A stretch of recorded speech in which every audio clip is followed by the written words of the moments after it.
नमस्कार मित्रों, जय माता दी, जय माँ शेरा वाली।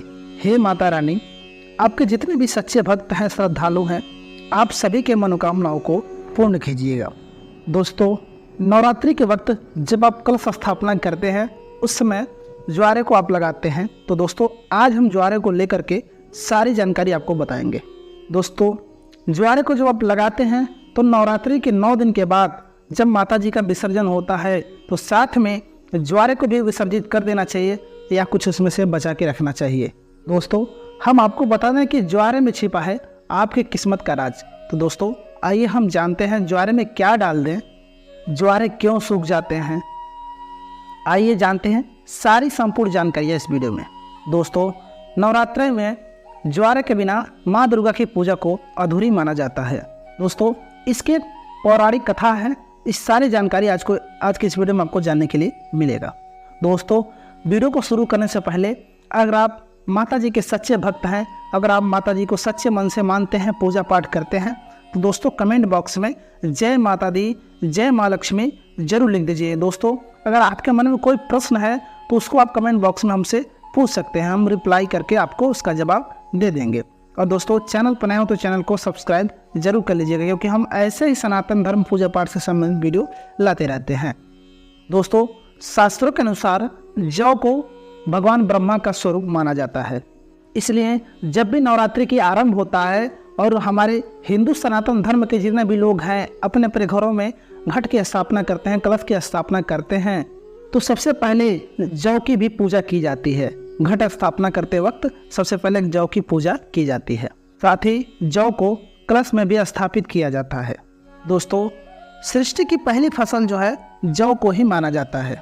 इसलिए हमारे हिंदू सनातन धर्म में जब भी देवी देवताओं की पूजा की जाती है या पूजा पाठ में हवन होता है तो आप ज़रूर देखे होंगे कि उसमें जौ का प्रयोग जरूर किया जाता है। साथ ही ये भी कहा जाता है कि जौ अन्न ब्रह्म के समान है। इसलिए दोस्तों, कहा जाता है कि अन्न का हमेशा सम्मान करना चाहिए। अन्नपूर्णा माता का आपको कभी भी बहिष्कार नहीं करना चाहिए, हमेशा उनका सम्मान करना चाहिए। तो दोस्तों, इसलिए पूजा में जौ का इस्तेमाल होता है, इसलिए लोग जौ को भी बोते हैं। दोस्तों, नवरात्रि में बोए जाने वाले जौ से आप अपना भविष्य को भी जान सकते हैं। कैसे जान सकते हैं, ये सारी जानकारी हम आपको विस्तार से बताएंगे। अगर आपने अपने घर में ज्वारे बो करके नहीं रखे हैं तो कोई बात नहीं, इस वीडियो को ध्यान से देख लीजिएगा। आपको किसी न किसी माध्यम से ज्वारे विसर्जित करते समय कुछ न कुछ ज्वारे आपको प्राप्त हो जाएंगे, जिससे आपके जो भी काम में रुकावट आते हैं, जो भी काम रुका हो, आपके जो भी किस्मत बंद है, यानी बंद किस्मत के ताले को आप खोल सकते हैं। दोस्तों, हमारे धर्मशास्त्र कहते हैं कि नवरात्रि में बोए जाने वाले जौ से आप अपने भविष्य को जांच सकते हैं, अर्थात आप अपने भविष्य को देख सकते हैं, जान सकते हैं, परख सकते हैं। अगर अंकुरित जौ का रंग नीचे से आधा पीला हो और ऊपर से हरा हो, इसका मतलब ये होता है कि आपका आने वाला आधा साल जो है समय आपका ठीक रहेगा और आधा समय आपका खराब चलेगा, यानी कि आप थोड़ा दिक्कत में चल सकते हैं। यदि जौ नीचे से आधा हरा है और ऊपर से आधा पीला है तो इसका ये मतलब है कि आपका शुरू का समय जो है बहुत अच्छे से कटेगा। आपको शुरू में बहुत सुख मिलेगा, बहुत अच्छे जीवन यापन कर सकते हैं आप। लेकिन वही आधे साल जाने के बाद आपको थोड़ा बहुत दिक्कतों का सामना करना पड़ सकता है। लेकिन दोस्तों, आपको घबराना नहीं है, हम आपको इसका उपाय बताएंगे। दोस्तों, अगर जौ हरे रंग में उग रहे हैं तो अत्यंत ये शुभ संकेत है। दोस्तों, मान लीजिए कि आपकी पूजा सफल हो गई है और आने वाले समय में आपके खुशियों का दरवाज़ा खुल जाएगा। दोस्तों, जौ अगर सूखी और पीली होकर के झरने लगे तो इसे आप अशुभ संकेत मान सकते हैं। ऐसे में आप नवरात्रि के वक्त माँ दुर्गा से अपने कष्टों और परेशानियों को दूर करने का आराधना कर सकते हैं, पूजा पाठ कर सकते हैं, विनती कर सकते हैं, ताकि आके जो भी कष्ट परेशानी हो वो माँ दुर्गा की कृपा से कष्ट जो है खत्म हो जाए। दोस्तों, जो ज्वारे होते हैं बहुत ही पवित्र चीज़ है, इसे आप कभी भी साधारण मत समझिएगा, ऐसे कभी भी हल्के में मत लीजिएगा। वैसे माता रानी करुणामयी हैं, वो अपने संतान, अपने लाल को सदैव माफ कर देती हैं। ज्वारे को साक्षात नौ दुर्गा का रूप माना जाता है, ब्रह्म का स्वरूप माना जाता है। तो दोस्तों, आज अब हम आपको बताते हैं कि सवाल उठता है कि अब नवरात्रि में जो है हम ज्वार का क्या करें। ज्वारे का हम विसर्जन कर दें या इसे घर में ही रहने दें। धार्मिक शास्त्र कहता है कि ज्वारे को घर में रखना शुभ माना जाता है, लेकिन इसको रखने के पीछे एक निश्चित और निर्धारित समय रहता है। इसी निर्धारित समय में ज्वारे की सेवा करके जल में विसर्जित कर देना चाहिए। दोस्तों, जैसे कि आपको पता है कि नवरात्रि के 9 दिन होते हैं और 9 दिन में जो है आप माता रानी की पूजा आराधना करते हैं, साथ ही साथ आप जौ की भी सेवा करते हैं, पूजा पाठ करते हैं। यही 9 दिनों में आपको जौ का अच्छे से सेवा सत्कार करना है, पूजा पाठ करना है।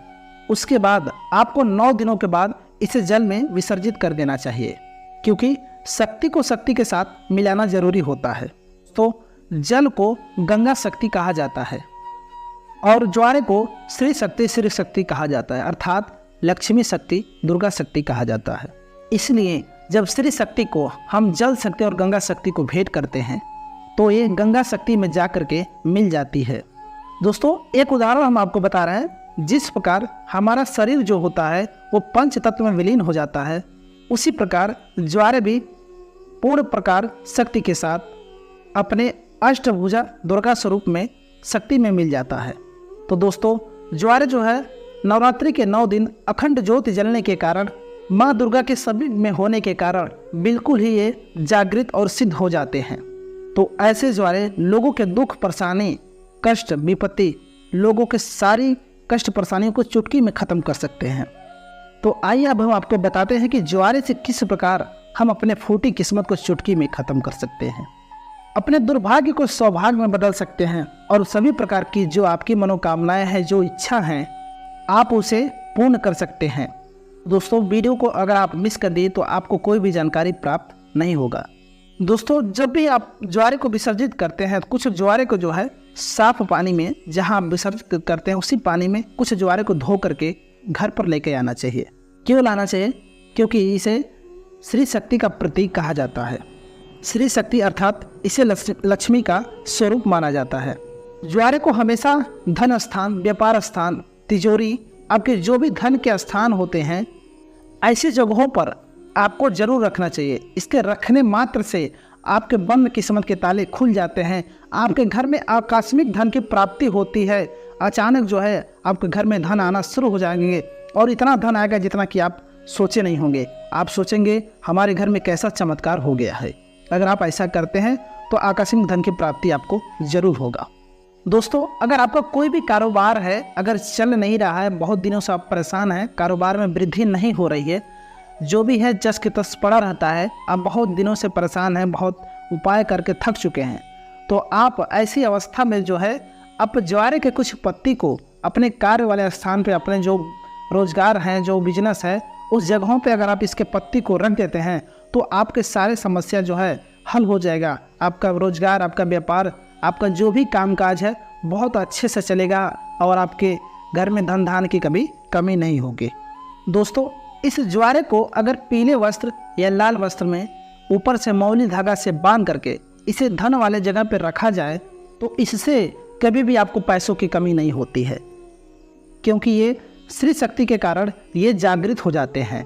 दोस्तों, कुछ लोग का मानना है कि ज्वारे को जो है थोड़ी सी मात्रा में अपने पर्स में भी रख लेना चाहिए और आप में से अधिकतर लोग जो है ज्वारे को अपने पर्स में जरूर रखते होंगे। दोस्तों, अब इसके पीछे के कारण हम आपको बताते हैं।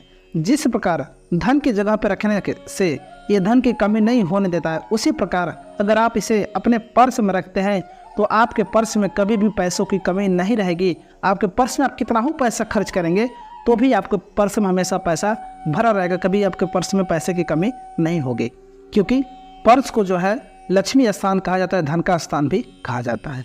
दोस्तों, किसी भी मनोकामना के लिए 5 ज्वारे के स्वच्छ और साफ पत्तियों को आपके जो भी हमारे हिंदू धर्म के ग्रंथ हैं, किताब होते हैं, जो शास्त्र के किताब होते हैं, उनमें आप इनको दबा देते हैं। अपनी मनोकामना जो है उस मनोकामना को अपने मन में बोल करके इनके 5 पत्ती को अपने घर के जो भी ग्रंथ के किताब रखे हों, पूजा पाठ की किताब रखते हों, उन चीज़ों में जो है इन 5 पत्तियों को आप अपने मनोकामना को बोल करके और दबा के रख दीजिए।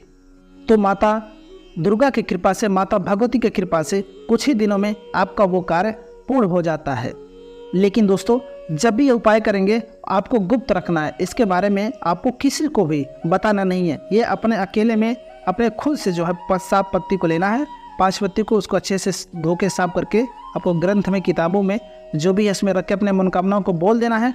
और बोलने के बाद कुछ ही दिनों के बाद माता रानी की कृपा से आपके उस मनोकामना में पूर्णतः जरूर होगा, आपका पूर्ण जरूर होगा उस काम में। इसलिए सच्चे श्रद्धा और विश्वास के साथ अगर आप इस उपाय को करते हैं तो 100% आपको लाभ जरूर होगा। तो दोस्तों, वीडियो पसंद आया तो वीडियो को लाइक कर दीजिए और कमेंट बॉक्स में जय माता दी, जय माँ लक्ष्मी जरूर लिख दीजिए और वीडियो को शेयर कर दीजिए। चैनल पर नया तो चैनल को सब्सक्राइब कर दीजिए। मिलते हैं आपसे एक और नई वीडियो के साथ, तब तक के लिए नमस्कार, जय माता दी।